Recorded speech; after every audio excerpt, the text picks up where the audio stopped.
अस्सलामुअलैकुम वरहमतुल्लाहि वबरकातुह। अल्हम्दुलिल्लाह वस्सलातु वस्सलामु अला रसूलिल्लाह व अला आलिहि व अस्हाबिहि अजमईन, अम्मा बाद। आदरणीय महानुभावहरू र मेरा सम्पूर्ण साथी मित्रहरू, अहकामुल बुयू अर्थात् खरीदो फरोख्त, खरीद बिक्री, लेनदेन, कारोबार, व्यवसाय, व्यापार, सौदा, तिजारत, यसबारे हामी चर्चा गरिरहेका छौँ। आज हामीहरूको यो दोस्रो पाठ हो।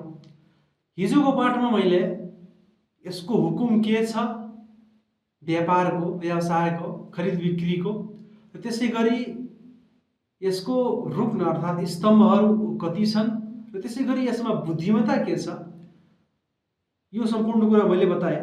आज हामीहरूको यो दोस्रो पाठ हो र यसमा हामी यो बुझ्नेछौँ कि कुन प्रकारको शर्त खरिद बिक्री गर्नुमा शर्त त अवश्य हुन्छ, शर्त मनुष्यहरूले लगाउने गर्छन्।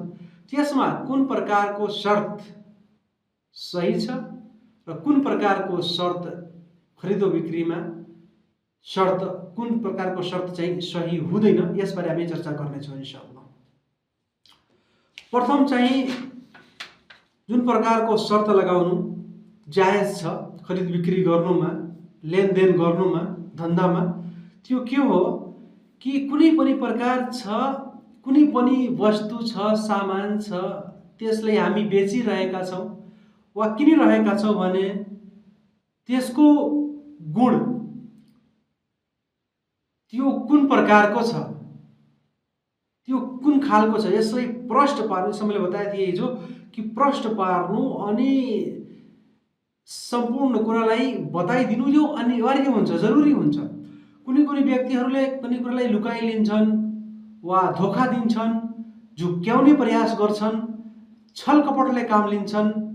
यस प्रकारको व्ययमा वृद्धि हुँदैन, फाइदा हुँदैन र यो नजायज कार्य हुन्छ भने यस्तो चाहिँ शर्त लगाउनु जुन प्रष्ट छ, त्यसमा छल कपट, झुक्क्याउनु, धोखाधडी यस्तो कुनै पनि कुरा छैन भने त्यस प्रकारको शर्त चाहिँ सही हुन्छ र जायज हुन्छ। जस्तो कि कुनै पनि व्यक्तिले कुनै घर किनिरहेको छ हैन, अनि घर किन्दाखेरि चाहिँ त्यसले यो शर्त लगाइरहेको छ कि अनि घर बनाउने कुनै व्यक्तिहरूलाई, इन्जिनियरहरूलाई, घर बनाउने जुन मान्छेहरू छन्, सिकर्मी ढकर्मी, तिनीहरूलाई चाहिँ दिएको छ अनि भनेको छ मेरो घर यस्तो बनाउनु, अनि यसको ढोका यस्तो हुनु पर्यो, यसको झ्याल यस्तो हुनु पर्यो, यो सम्पूर्ण शर्त लगाएर त्यो चाहिँ सौदा भएको छ। त्यो चाहिँ तिनीहरूको बीचमा जुन सम्झौता भएको छ, यदि सम्पूर्ण कुराहरू प्रष्ट छन्, दुवै तर्फका मान्छेहरूले बुझेका छन्, लिनेवाला पनि, दिनेवाला पनि, सौदा गर्नेवाला पनि, सौदा दिनेवाला पनि, यो सही हुन्छ। त्यसै गरी कहिलेकाहीँ यस्तो हुन्छ कि शर्त लगाइदिन्छन्। जस्तो कि कोही व्यक्तिले कुनै सवारी बेचिरहेको छ, अब त्यसले भन्दछ कि ठिक छ, यो मेरो कार छ, म यसलाई बेचिरहेको छु, तर कुरा यस्तो छ कि म आजको लागि यो मेरो हुन्छ, म आफ्नो घरसम्म जान्छु यसबाट, वा त्यसै गरी चाहिँ यो मेरो कार्य छ, यसलाई पुरा गरेर म तपाईँलाई यो चाहिँ हस्तान्तरण गरिदिन्छु भने यदि किन्नेवाला व्यक्तिले त्यो स्वीकार्य गर्यो भने त्यो सही हुन्छ। र त्यसै गरी अब कुनै व्यक्तिले चाहिँ कपडा किनिरहेको छ अनि त्यहाँ कपडा किन्नेवाला व्यक्ति कहाँ कपडा सिलाउने मसिन पनि छ, अनि यो भन्दछ कि ठिक है, यो कपडा तपाईँ मलाई दिनु, अनि यसको सिलाउने खर्च त कति लाग्छ भने यो सम्पूर्ण कति यसको खर्च हुन्छ त्यो बताइदिनु, म त्यो बेहोर्नेछु, त्यसको भुक्तानी गरिदिनेछु, अनि तपाईँ चाहिँ यो चाहिँ सिलिदिनु मलाई। त त्यो कपडा किन्नु, त्यसको सिलाउनुको खर्च सम्पूर्ण कुरा प्रश्न पारेर त्यसको मूल्याङ्कन गरेर त्यसलाई राम्रोसँग त्यसबारे सम्झौता गरेर यदि कुनै व्यक्तिले यस्तो गर्यो, शर्त लगायो भने त्यो शर्त सही हुन्छ, त्यो शर्त चाहिँ सही हुन्छ। कुनै व्यक्तिले कुनै व्यक्तिसित दाउरा किन्यो, दाउरा किन्दाखेरि अब त्यो भन्दछ कि यसलाई तपाईँले काटेर दिनुहोस् भने यदि दुवैजना सम्झौता गरे, दुवैजना स्वीकृति दुवैजनाको भयो भने यो शर्त चाहिँ जायज हुन्छ। भने यस प्रकारको शर्त चाहिँ कहीँ पनि कुनै व्यक्तिले लगाइदिएको छ भने त्यो चाहिँ सही हुन्छ, त्यो जायज हुन्छ। रसूल अकरम सल्लल्लाहु अलैहि वसल्लमले भन्नुभएको छ अल मुस्लिमुन अला शुरुतिहिम, कि मुस्लिमहरू त शर्तमै हुन्छन्। शर्त लगाउनु, उचित शर्त, सही शर्त, जसमा धोखाधडी नहोस्, झुक्क्याउने कुरा नहोस्, छल कपट नहोस्, कुनै प्रकारको चाहिँ त्यसमा चाल नराम्रो चाहिँ कपट चाहिँ त्यसमा नहोस्, त्यो पनि चाहिँ जायज हुन्छ। सही बुखारीको हदिसमा छ, रसूल अकरम चाहिँ हजरत जाबिर रजियल्लाहु ताला अन्हुले रसूल अकरम सल्लल्लाहु अलैहि वसल्लमसित आफ्नो ऊँट बेच्नु भयो अनि यो भन्नुभयो कि यस ऊँटमा चढेर म मदिनासम्म जान्छु। यो उहाँले शर्त लगाउनु भयो। रसूल अकरम सल्लल्लाहु अलैहि वसल्लमले यो शर्त चाहिँ स्वीकार गर्नुभयो। उहाँले ऊँट त्यो किन्नुभयो अनि त्यसपछि चाहिँ हजरत जाबिर रजियल्लाहु ताला चाहिँ त्यस ऊँटमा बसेर मदिनासम्म जानुभयो भने यस्तो शर्त लगाउनु के हुन्छ, जायज हुन्छ जब दुईजनाको स्वीकृति हुन्छ भने। त्यस्तै गरी जुन शर्तहरू जायज हुँदैनन्, यो धेरै महत्त्वपूर्ण कुरो छ मेरो भाइहरू। हामी धेरै लेनदेन सौदा गर्छौँ, खरिद बिक्री गर्छौँ, तर हामीलाई थाहा हुँदैन भने कुन प्रकारको शर्त चाहिँ जायज हुँदैन, यो पनि कुरा हामीले राम्ररी बुझ्नुपर्छ।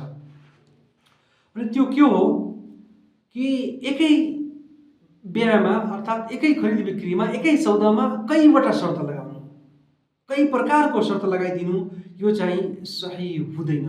जस्तो कि रसूल अकरम सल्लल्लाहु अलैहि वसल्लमले भन्नुभएको छ कि ला यहिल्लु सल्फुन व बैउन वला शर्तान फी बैइन, अर्थात् कुनै एउटै सौदामा, एउटै खरिद बिक्रीमा उधार पनि गर्नु अनि खरिद बिक्री पनि गर्नु, वा त्यसै गरी एकै खरिद बिक्रीमा, एकै सौदामा, एकै लेनदेनमा चाहिँ दुईवटा शर्त लगाउनु, कईवटा शर्त लगाउनु जुन अनुचित हुन्छ, त्यो जायज हुँदैन, त्यो जायज हुँदैन।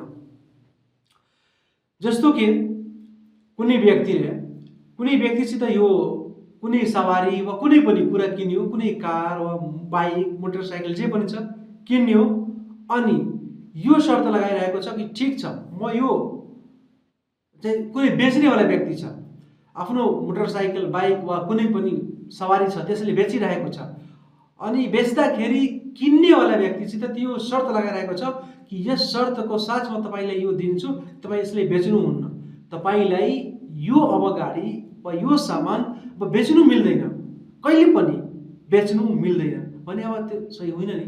किनभने तपाईँसित त्यो किन्यो अनि किनेर आफू कहाँ त्यसको स्वामी त्यो भयो, त्यसको मालिक त्यो भयो, अब त्यो जे पनि गर्न सक्छ।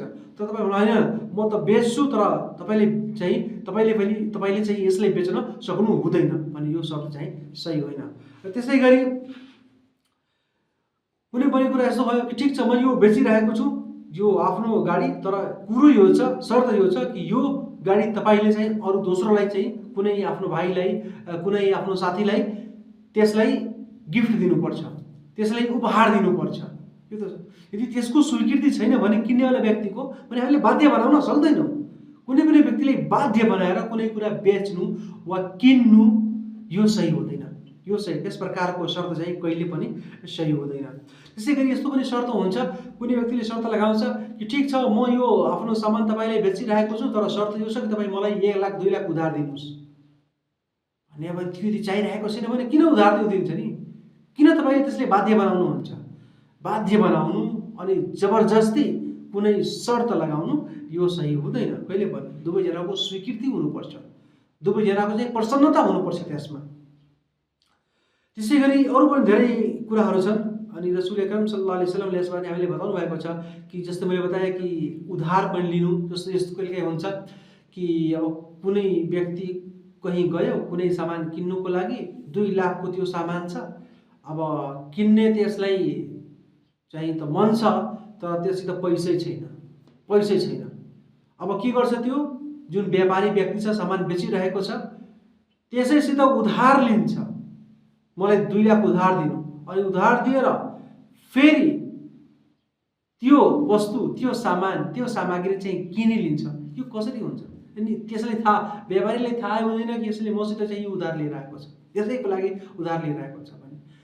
कुनै पनि तपाईँले एउटा कायदा याद राख्नुहोस्, कुनै पनि खरिद बिक्रीमा, व्यवसायमा, काम धन्दामा, कारोबारमा, तिजारतमा, लेनदेन वा सौदा जे पनि छ, कुनै पनि यदि त्यसमा धोखा, झुक्क्याउने काम, छल कपट जस्तो कुरो हुन्छ भने त्यो जायज हुँदैन, त्यो चाहिँ जायज हुँदैन। त्यसैले हामीले यी सम्पूर्ण कुराहरूबाट चाहिँ बाँच्नुपर्छ। रसूल अकरम सल्लल्लाहु अलैहि वसल्लमले यी सम्पूर्ण कुराहरूबाट नै मनाही गर्नुभएको छ। दोस्रो कुरो के छ कि कुनै कुनै शर्त त यस्तो हुन्छ कि जुन शर्त हामी यदि लगाइलिन्छौँ आफ्नो खरिद बिक्री गर्नुमा भने त्यो खरिद बिक्री त भइहाल्छ, तर त्यो शर्त लागू हुँदैन, त्यो शर्त मान्य हुँदैन, त्यसलाई ग्रहण गर्नु हाम्रो शरीयतले बाध्य बनाएको छैन। यो तेस्रो प्रकारको शर्त हुन्छ। जस्तो कि कुनै व्यक्तिले यो भन्छ कि वा कुनै कुरालाई चाहिँ बेचिदियो, कुनै सवारी छ कसैसित बेचिदियो, अब के भन्ने हो कि ठिक छ यो मैले बेचिरहेको छु, तपाईले लानुहोस्, पैसा पनि तिर्नुहोस्, तपाईले चलाउनुहोस्, तर के छ यसको मालिक मै नै रहनेछु, यो मेरो स्वामित्वमा यो कुरो रहनेछ भने यो सही हुँदैन। त्यसको स्वामित्व रहनु कसरी त्यो मालिक हुन सक्छ? त्यसको मालिक चाहिँ त्यही हुन्छ जसले किन्यो, जसले भुक्तानी गरेको छ, जसले पैसा तिरेको छ। त्यसै गरी अरू धेरै कुराहरू छन् अनि यसबारे चाहिँ रसूल अकरम सल्लल्लाहु अलैहि वसल्लमको यो आदेश छ, मनिश्तरत शरतन, जुनसुकै व्यक्तिले कुनै यस्तो शर्त लगाउँछ लैस फी किताबिल्लाह फहुव बातिल, त्यसको आदेश किताबुल्लाहमा अर्थात् कुरानमा वा त्यसै गरी हदिसमा, कुरान पनि कुरान अल्लाहको किताब, तर हदिस यो पनि अल्लाहकै तर्फबाट हो। रसूल सल्लल्लाहु अलैहि वसल्लमले आफू तर्फबाट केही पनि भन्दैनन् थिए। त्यसैले यो तपाईँ यो नबुझ्नुहोस् कि अल्लाहको किताबमा मात्र कुरानमा हामी हेर्छौँ शर्तबारे, हैन, शर्त जुन सही हदिसले प्रमाणित हुन्छ त्यो पनि लागू हुन्छ भने जुन पनि शर्त अल्लाहको किताबमा, शरीयतमा, अल्लाह र अल्लाहको रसूलको कानुनमा, उनीहरूको चाहिँ भनाइमा छैन भने त्यो बातिल हुनेछ, त्यो चाहिँ भङ्ग हुनेछ, त्यो शर्त मान्य हुँदैन, त्यो शर्त स्वीकार्य हुँदैन। व इन कान मियत शर्त, चाहे त्यो 100वटा शर्त किन नहो, 100वटा शर्त छ, त्यसभन्दा बढी शर्त छ, त्यो पनि मान्य हुँदैन, त्यो पनि लागू हुँदैन। त्यसै गरी मेरो भाइहरू, खरिद बिक्रीमा चाहिँ जस्तै मैले बताएँ कि यो सम्पूर्ण कुरा जसबारे चाहिँ कुनै पनि प्रकारको सुद ब्याज जस्तो कुनै फाइदा भइरहेको छ भने त्यो जायज हुँदैन। अनि हामी एउटा कुरा अरू बुझ्यौँ यहाँ, अब जस्तो हुन्छ नि कुनै पनि व्यक्तिले यस्तो भन्छन् कि यो मैले यो सामान बेचिरहेको छु, मोबाइल छ, दुकानवाला भनिरहेको छ कि यो मोबाइल म बेचिरहेको छु दुकान, यदि तपाईले नगद लिनुहुन्छ भने तपाईलाई यति मूल्यमा हामीले दिनेछौँ, यदि उधार लिनुभयो भने अलि वृद्धि गरेर दिनुपर्छ। यस्तो हुन्छ नि, तपाईले नगद किन्नुभयो भने तपाईलाई 10,000 मा यो मोबाइल प्राप्त हुन्छ, उधार किन्नुहुन्छ तपाईलाई 12,000 दिनुपर्छ। अनि त्यसै गरी कहिलेकाहीँ यो किस्तवार जो हुनुहुन्छ, किस्तामा चाहिँ निकाल्छन् पैसाहरू वा सवारी गाडीहरू भने मेरो भाइहरू यो यस्तो कुरो छ कि यसमा उलमाहरूको मतभेद छ।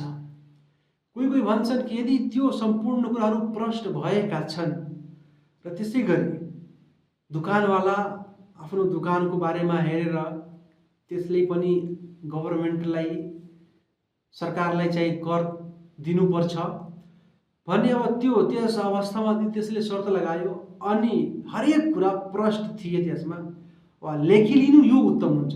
लेखिएको छ, सम्पूर्ण कुराहरू प्रष्ट छन्, किन्नेवाला र बेच्नेवाला दुवैजनालाई प्रष्ट रूपले हरेक कुरा थाहा छ, त्यसमा झुक्क्याउने, धोका दिने वा छलकपट गर्ने कुनै पनि त्यस्तो वस्तु छैन भने यदि प्रष्ट भयो अनि बेचारा किन्नेवाला व्यक्तिसँग पनि त्यति पैसा छैन कि त्यो 10,000 एकैचोटि वा त्यसभन्दा बढी एकैचोटि तिरेर चाहिँ त्यसको भुक्तानी गरेर त्यो सामान किन्न सकोस् भने त्यो किस्तामा चाहिँ बाध्य भएर त्यो लिने गर्छ भने हरेक कुरा यदि प्रष्ट छन्, त्यसमा पछि धोका हुने कुनै सम्भावना छैन भने यस अवस्थामा यस प्रकारको खरिद बिक्री जायज हुन्छ, यस शर्तको साथमा जायज हुन्छ।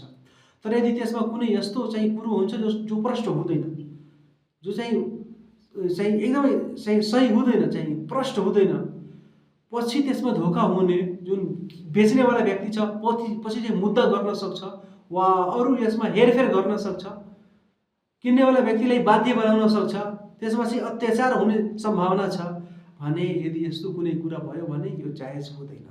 र कोही चाहिँ उहाँहरूले धर्म विधर्म भन्छन् कि यस प्रकारको चाहिँ यो लेनदेन यो पनि सही हुँदैन। त्यसैले हामी जति पनि हुन सक्छ मेरो भाइहरू, हामी यी सम्पूर्ण कुराबाट बाँचौँ। सम्भव छ तपाईँ पुरा भुक्तानी गरेर चाहिँ पुरा चाहिँ मूल्य चुक्ता गरेर चाहिँ सामान किन्नु, सुद ब्याज लिनु पनि जायज छैन अनि दिनु पनि जायज छैन। एउटा मान्छे चाहिँ बाध्य भएर सुद कहिलेकाहीँ लिने गर्छ, तर प्रयास हर सम्भव प्रयास गर्नुहोस् कि सुद लिने भने सुद ब्याजमा चाहिँ पैसा लिने चाहिँ प्रयास नगर्नुहोस्।